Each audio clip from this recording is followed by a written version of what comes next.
akan menjelaskan kondisi paritas internasional.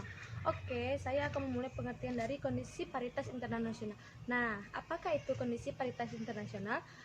Kondisi paritas internasional merupakan suatu jumlah kondisi keseimbangan di pasar valuta asing terkait dengan faktor-faktor yang mempengaruhi kurs suatu mata uang.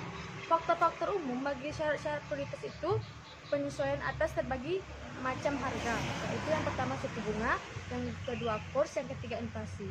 Dan adapun tujuan adanya paritas internasional itu terbagi kepada 4. Yang pertama yaitu menentukan nilai tukar mata uang beberapa negara yang seharusnya berlaku pada periode tersebut. Yang kedua yaitu mengukur sensitivitas perubahan indeks harga konsumen terhadap perubahan nilai tukar aktual mata uang agar mata uang negara masing-masing. Yang ketiga yaitu melihat apakah nilai tukar yang berdasarkan konsep paritas daya beli berbeda secara signifikan. Yang keempat yaitu memilih sejumlah faktor inflasi yang mempengaruhi nilai tukar mata uang masing-masing terhadap dolar.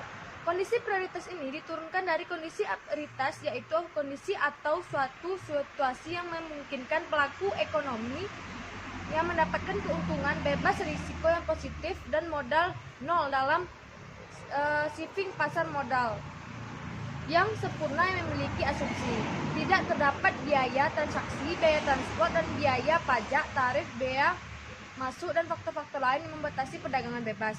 Kegiatan atrasif dapat dilakukan sepanjang pasar tidak dalam equilibrium, yakni tidak terciptanya hukum satu harga.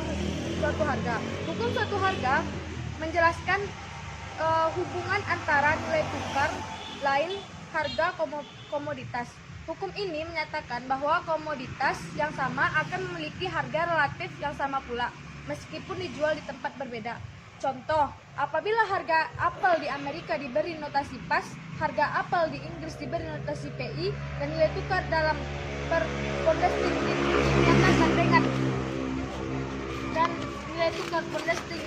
dinyatakan dengan 5S, maka harga apel di Amerika Serikat yaitu, baiklah saya akan menunjukkannya. Nah, di sini yaitu pas S US dollar atau dolar, maka dia harganya adalah $1.70. Maka pas atau per kilo adalah $4.25. Tetapi misalkan harga apel di Amerika $5 per kilo, maka terciptanya peluang untuk memperoleh keuntungan, yaitu dengan membeli apel di Inggris dan menjualnya di Amerika, atau operator memperoleh keuntungan $0,75 yang dikurangi dengan biaya transportasi. Prioritas daya beli ada dua. Yang pertama adalah versi absolut, yaitu apabila persamaan yang diterapkan untuk seluruh komoditas dan jasa, dan kemudian dihitung harga dari sekumpulan jasa yang sama. Misal, jika harga suatu bungkus rokok Marlboro di Amerika Serikat itu $1, maka di Jepang seharga 80 yen, maka nilai tukar dolar terhadap yen adalah, yaitu saya akan memberikan contohnya. Nah, versi absolut di PJYP-nya adalah 80 yen di Jepang, dan di USD Amerika yaitu $1.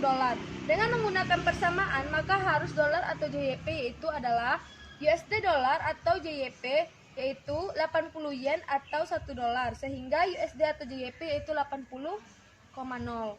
Nah, yang kedua itu versi relatif, yaitu bentuknya relatif. Daya beli menjelaskan terbentuknya nilai tukar mata uang dengan melihat laju inflasi di berbagai negara. Contohnya itu rokok Marlboro di Jepang 100 yen, di Amerika $1.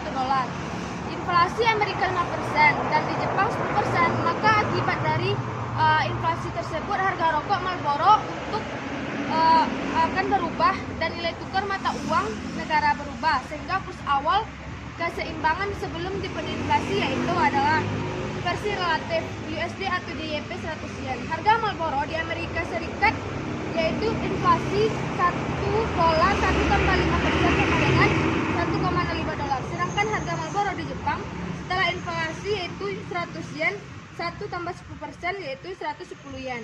Kurs dolar Amerika terhadap yen Jepang akibat perubahan inflasi ini yaitu USD atau JYP sama dengan $110 atau 104,760 yen.